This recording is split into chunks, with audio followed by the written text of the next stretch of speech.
Joining me today is a very special guest and a close friend of mine, Dave Tier. I first met Dave earlier this year when he was brought in to be a sales coach for GreenLancer. We have a lot in common when it comes to personality, hobbies like hockey, and he and I hit it off really quick. So, Dave, thank you very much for being my guest today on the Solar Spotlight podcast. Well, Nick, it's an honor. I appreciate it. I really do. Glad to help. If I can help, let's not put the cart before the horse here and assume that there's going to be any help going on. Let's see what we can get done here.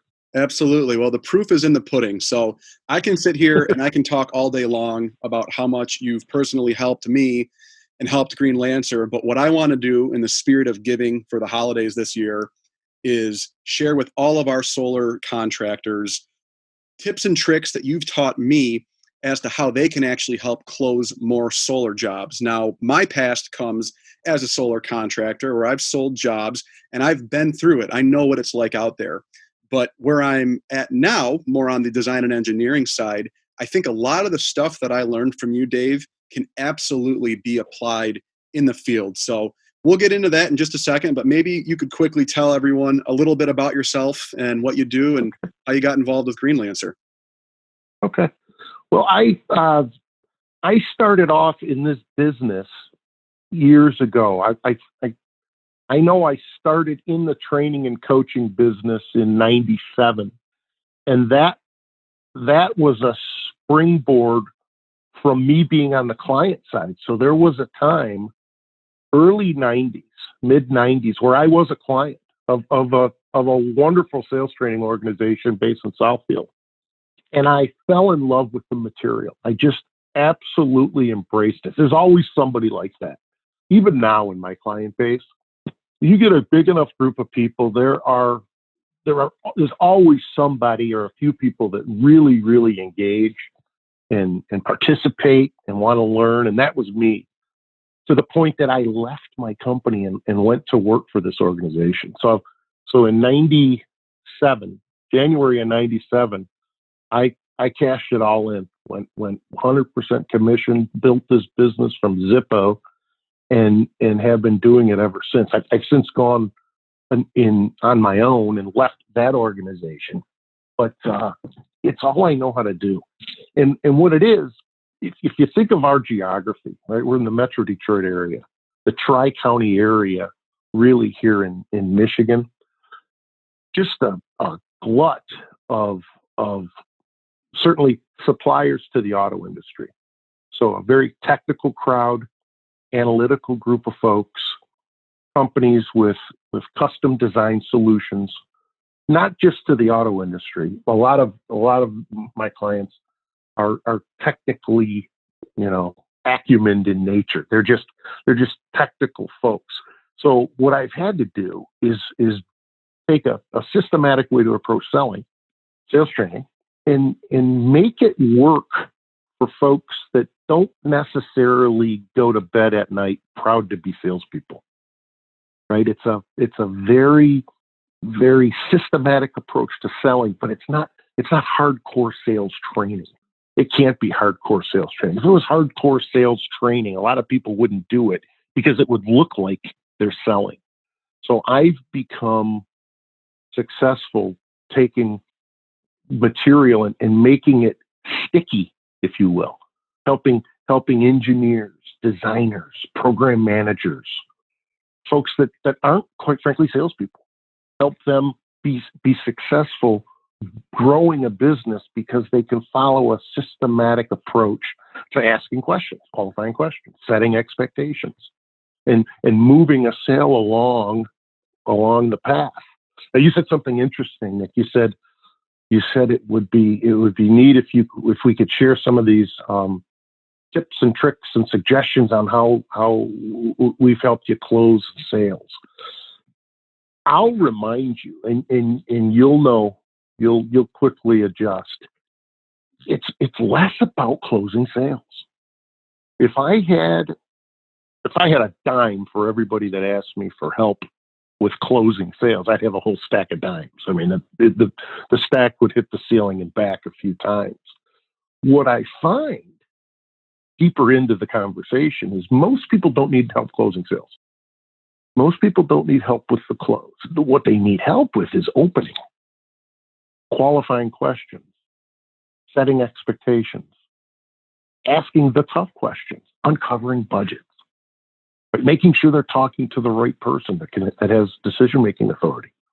And it's almost every time when I dig deeper into a company, the real help is needed on the opening side. And that's what we spend our time doing. If you think about the work we've done together, if we've been together 200 hours, I'll bet you 195 of them have been on qualifying questions, setting expectations, asking the tough questions. Don't be afraid to dig deeper. You know, you're not going to upset anybody, but if you take an easy way out and don't ask, you might be, misguided in your expectations, and you might be shooting for something that's never going to happen.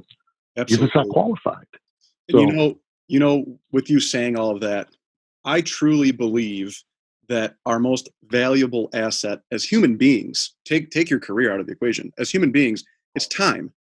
And what I've learned from you, Dave, is where to best spend my time. And I know we did a whole workshop on time management, and we can get into that later as well. But make sure you're spending your time appropriately qualifying a lead. Like you said, not necessarily the close, but don't waste your time into something that is it's a dead end. You're not going to get anywhere with it, right? That's not beneficial for you, the individual. It's not beneficial for you as a business owner or a sales manager, having your team chase something that there's no end in sight for.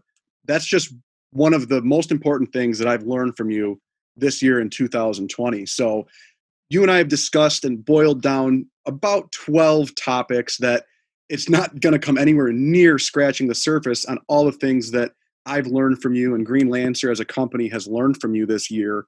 But I think it's a really good 12 steps that any solar salesman or sales leader can implement in their day-to-day strategies. Would you agree to that?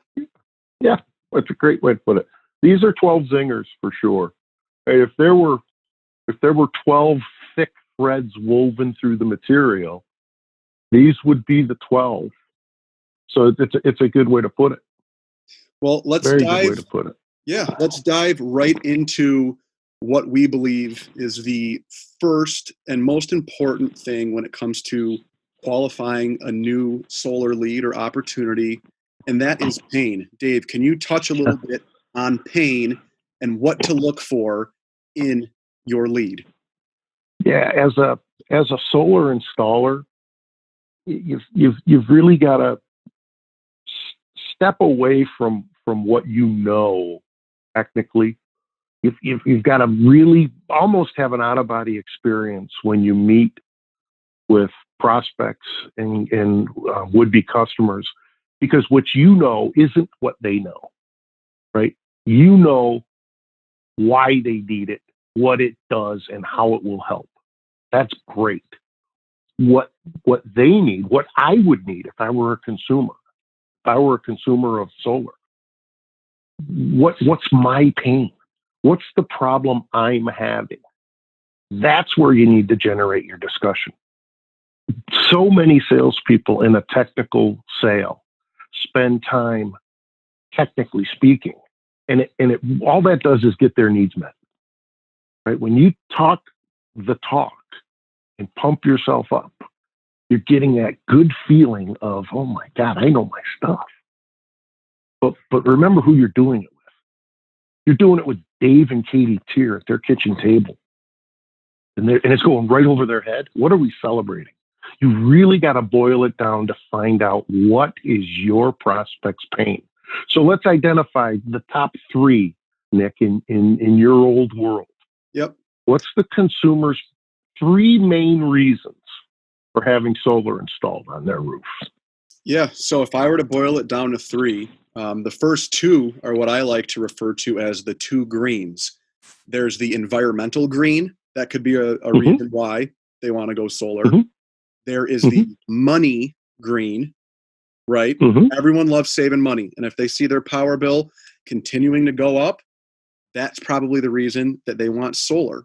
And then the third reason is for what I really think is just peace of mind. And that can be financial peace of mind. But if the grid goes down, you and I, we live in DTE territory. We're going to lose our power once or twice per year.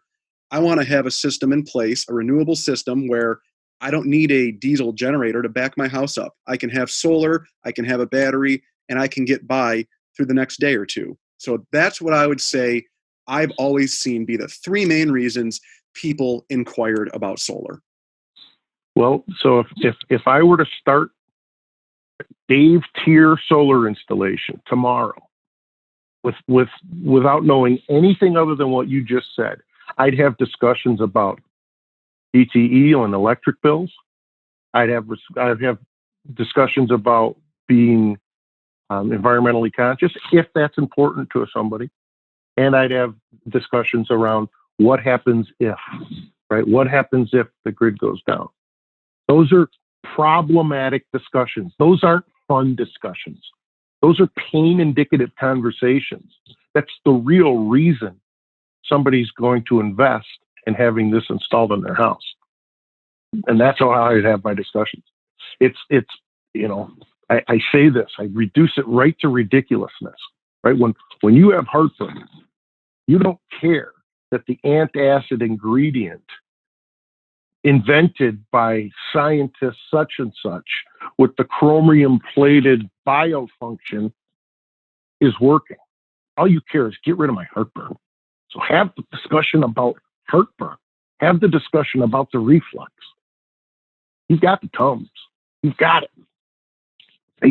They just they've got problems. They've got high electric bills. They see what's happening in the environment and want to be conscious, environmentally conscious. Have those discussions and watch the emotion take over. Right? It's an emotional sale, completely emotional. There's too much intellect going around in this industry when the decision isn't really made intellectually, it's made emotionally. That's what pain is.